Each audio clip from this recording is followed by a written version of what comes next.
جب بھی ڈاؤن فال شروع ہوتا ہے تو اچانک نہیں ہوتا، گریجولی ہوتا ہے، یہ نیچرل ہے، اچانک کچھ بھی نہیں تبدیلی آتی۔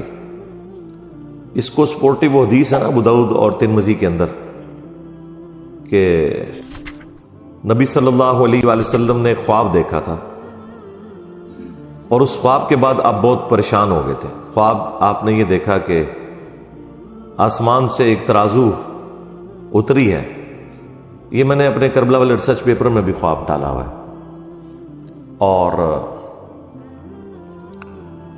اس ترازو میں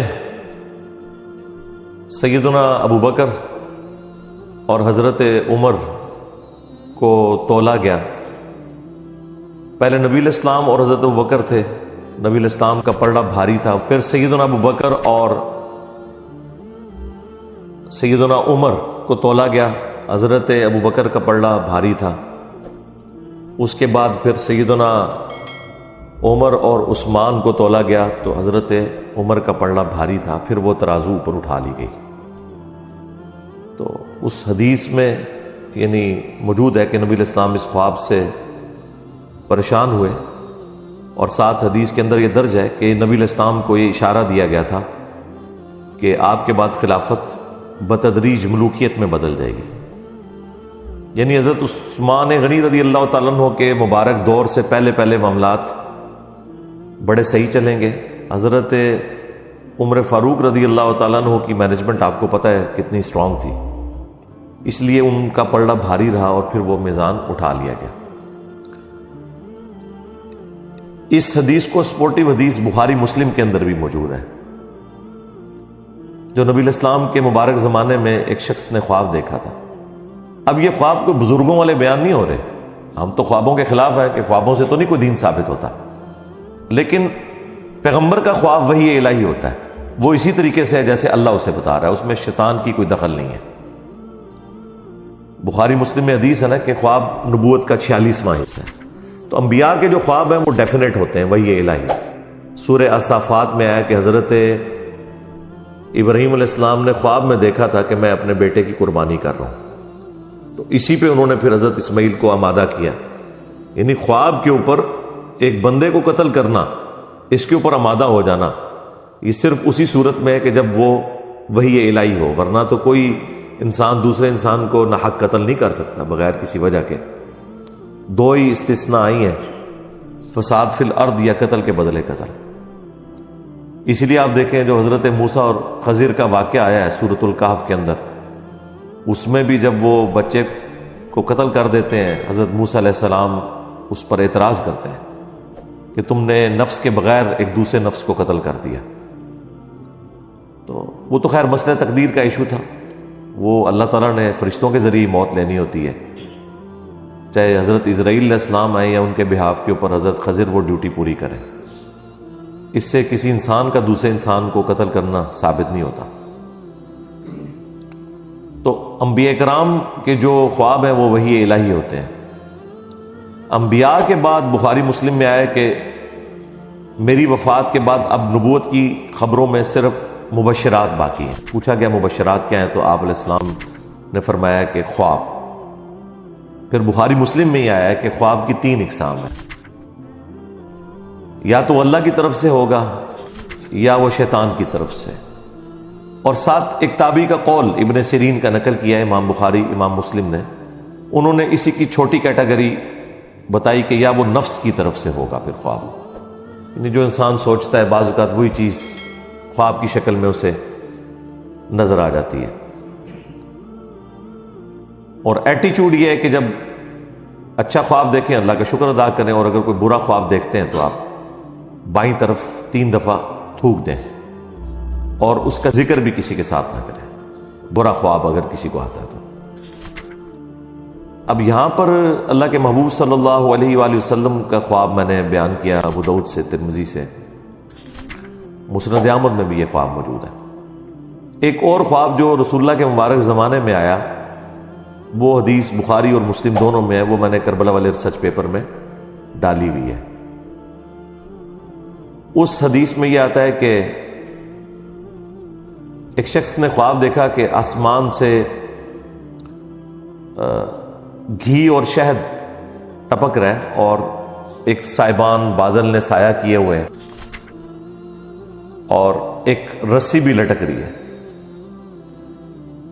تھوڑی دیر بعد نبی صلی اللہ علیہ وآلہ وسلم وہ مبارک رسی پکڑتے ہیں اور اوپر چڑھ جاتے ہیں آسمان پہ. اور وہ جو شہد اور گھی ٹپک رہے ہیں نا، لوگ اپنے اپنے برتن کے مطابق اس میں سے بھر کے اپنے گھروں کو بھی لے کے جا رہے ہیں.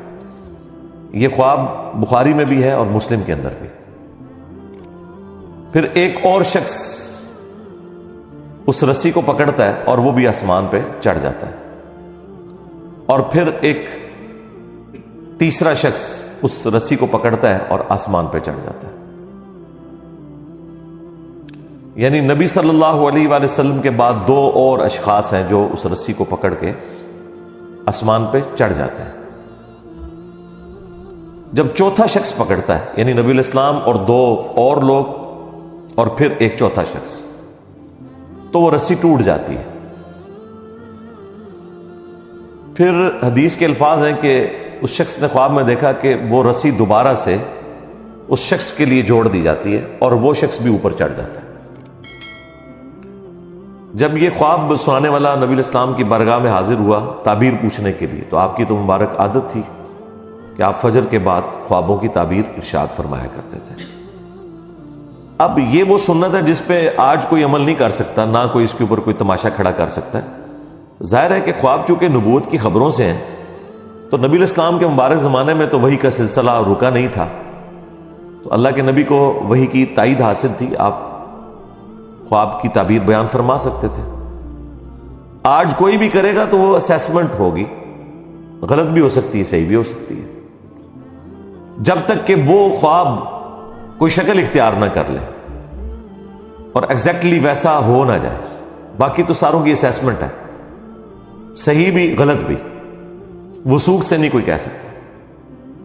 ہم سے بھی لوگ یہاں اکیڈمی میں رابطہ کرتے ہیں، جی یہ خواب آیا، جی تعبیر بتائیں. ہم انہیں کہتے ہیں بھئی تعبیر بتانے والا چلا گیا دنیا سے، اس کی قبر مدینے میں صلی اللہ علیہ وآلہ وسلم. اس کے بعد جتنے بھی واقعات ہیں وہ تو آپ دیکھیں، اتنے بڑے بڑے تعبیر بتانے والے لوگ مصر کے اندر موجود تھے، لیکن جب اس مصر کے بادشاہ کو خواب آیا تو تعبیر تو حضرت یوسف علیہ السلام نے ہی بتائی ہے نا. اور اس میں قرآن میں واضح ہے کہ اللہ تعالیٰ نے انہیں علم سکھایا تھا. تو انبیاء تک تو یہ معاملہ درست ہے. اس کے بعد لوگوں نے تب آزمائی کی ہے، کچھ چیزیں ابن سیرین کی طرف منسوب کی ہوئی ہیں. وہ ایک تعبیر الرؤیا کتاب بھی ملتی ہے مارکیٹ کے اندر. ایک تابعی تھے محمد ابن سیرین، ان کی طرف منسوب ایک کتاب ہے. وہ کتاب ہی لوگوں نے رکھی ہوئی ہوتی ہے. وہ آپ بار بار اس میں سے کوئی 8-10 خواب کی تعبیرات بیان کرنا شروع کر دیں روز کی، تو کچھ عرصے بعد آپ اس قابل ہو جائیں گے کہ قرآن و سنت کے مطابق نہیں، اس کتاب کے مطابق آپ لوگوں کو تعبیر بیان کر دیں. وہ میں بھی کر سکتا ہوں، لیکن وہ ایک خام خواہ کی تباہ آزمائی ہے، اس میں سے نکلنا کچھ بھی نہیں ہے. تو جب اس شخص نے نبی الاسلام کی خدمت میں یہ خواب عرض کیا، اس سے پہلے کہ نبی الاسلام اس کی کوئی تعبیر ارشاد فرماتے، سیدنا ابوبکر نے کہا یا رسول اللہ آپ اگر اجازت دیں تو میں اس کی تعبیر بیان کرتا ہوں. تو نبی الاسلام نے کہا ٹھیک ہے کرو. تو انہوں نے کہا کہ یہ جو ایک سائبان ہے اور گھی اور شہد ٹپک رہا ہے، یہ بیسیکلی اللہ تعالیٰ کی طرف سے مخلوق کے لیے اسلام کا ایک سایہ ہے، اور یہ وحی کی تعلیمات ہیں، قرآن حکیم کی تعلیمات ہیں جو آسمان سے نازل ہو رہی ہیں، اور لوگ اپنے اپنے ظرف کے مطابق اس میں سے حاصل کر رہے ہیں. وہ شہد اور گھی کی جو مثال ہے. اور یہ سلسلہ جاری رہے گا یہاں تک کہ آپ صلی اللہ علیہ وآلہ وسلم اللہ تعالیٰ کے پاس چلے جائیں گے. یعنی وہ رسی سے جو نبی الاسلام کو اوپر چڑھتے ہوئے دیکھا، تو یعنی آپ علیہ السلام کو موت آ جائے گی، آپ اللہ کے پاس چلے جائیں گے. اور آپ کے بعد ایک اور شخص اس سسٹم کو سنبھالے گا. لیکن خواب دیکھنے والے نے اس کی شکل نہیں دیکھی تھی اس خواب میں، بس ایک بندہ ہی اس نے دیکھا تھا کہ کوئی ہے. بیک سائڈ سے دیکھا ہوگا. ظاہر ہے اللہ تعالیٰ نے جتنا نبی الاسلام کا تو اسے پتا چل گیا کہ نبی الاسلام اوپر چڑھ گئے، لیکن دوسرا بندہ کون تھا وہ خواب میں اس بندے نے نہیں دیکھا ہوا تھا. تو ایک اور شخص اس مسند پہ بیٹھے گا, وہ بھی اوپر چڑھ جائے گا. پھر ایک دوسرا شخص بیٹھے گا اس مسند پہ, وہ بھی اوپر چڑھ جائے گا. اور جب تیسرا چڑھے گا تو وہ رسی ٹوٹ جائے گی, اور پھر اس کے لیے رسی کو جوڑا جائے گا اور وہ بھی اوپر چڑھ جائے گا. اب ظاہر ہے یہ اتنی کامل انفارمیشن تو نہیں تھی. اصل تو چیز یہ ہے کہ وہ رسی ٹوٹے گی کیوں اور وہ بندے کون ہوں گے. اب یہ سیدنا ابوبکر کو تو علم غیب تو نہیں تھا کہ وہ کون ہے, تو انہوں نے اپنی اسیسمنٹ کے مطابق تشریح کر دی. تو پھر رسول اللہ سے پوچھا کہ میں نے کیا تشریح صحیح کی ہے؟ تو آپ نے فرمایا کہ کچھ تعبیر ٹھیک کی ہے, کچھ غلط کی ہے. تو پھر حضرت ابوبکر نے کہا یا رسول اللہ آپ اس کی پھر صحیح تعبیر بیان کریں. تو آپ نے تعبیر بیان کرنے سے انکار کر دیا. ظاہر ہے وہ اللہ تعالیٰ اس چیز کو پردے میں رکھنا چاہتا تھا, لیکن چیزیں وہ مختلف انداز میں پھر کھلنا شروع ہوگی بعد میں.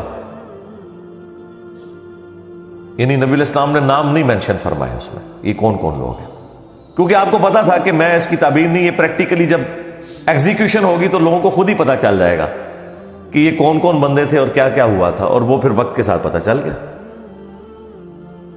جتنا حضور نے بتانا تھا وہ تو بتا دیا. پھر سیدنا ابوبکر نے کہا کہ میں آپ کو اللہ کی قسم دیتا ہوں آپ اس کی تعبیر ضرور بیان کریں, کیونکہ حضرت ابوبکر کو بھی پتا چل گیا تھا کہ یہ کوئی عام خواب تو نہیں ہے. نبی علیہ السلام کے بعد مختلف لوگوں کا اس مسند پہ بیٹھنا, اور 3 بندے ہوں گے, 2 تو صحیح اسی طریقے پہ چل جائیں گے لیکن تیسرے کی دفعہ رسی ٹوٹ جائے گی. تو یہ کوئی وہ تیسرا جو بندہ ہے نا, وہ اس بندے کے بارے میں پتا ہونا زیادہ ضروری تھا جس کو پکڑتے ہی وہ رسی ٹوٹ جائے گی. وہ رسی کیوں ٹوٹے گی, یہ بڑا ایک حیران کن معاملہ تھا. پہلے 2 کا نہ بھی پتا چلتا, تیسرے بندے کا تو پتا چلنا چاہیے تھا کہ وہ کون ہے کہ جس کے وہ رسی پکڑتے وہ رسی ٹوٹ گئی ہے, جو کہ پہلے 3 بندوں کی دفعہ نہیں ٹوٹی, نبی علیہ السلام اور 2 اور لوگ. اوورال یہ چوتھا تھا, لیکن رسول اللہ کے بعد جو 3 ہیں ان میں سے یہ تیسرا تھا. تو ظاہر ہے وہ بعد میں پتا چل گیا حضرت عثمان غنی تھے رضی اللہ تعالیٰ عنہ, چونکہ وہ آپ نے پرچی لکھی ہے تو وقت نے تو پھر بتا دیا.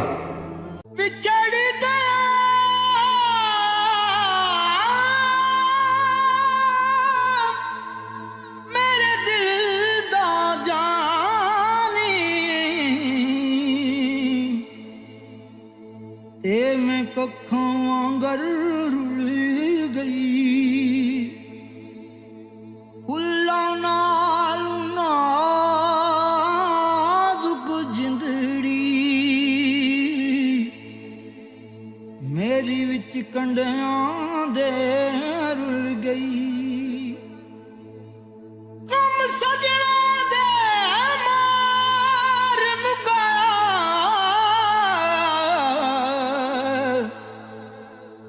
تے میں اتھروں بن کے ڈل گئی. ایک مایا تیری یاد نہ بھلدی,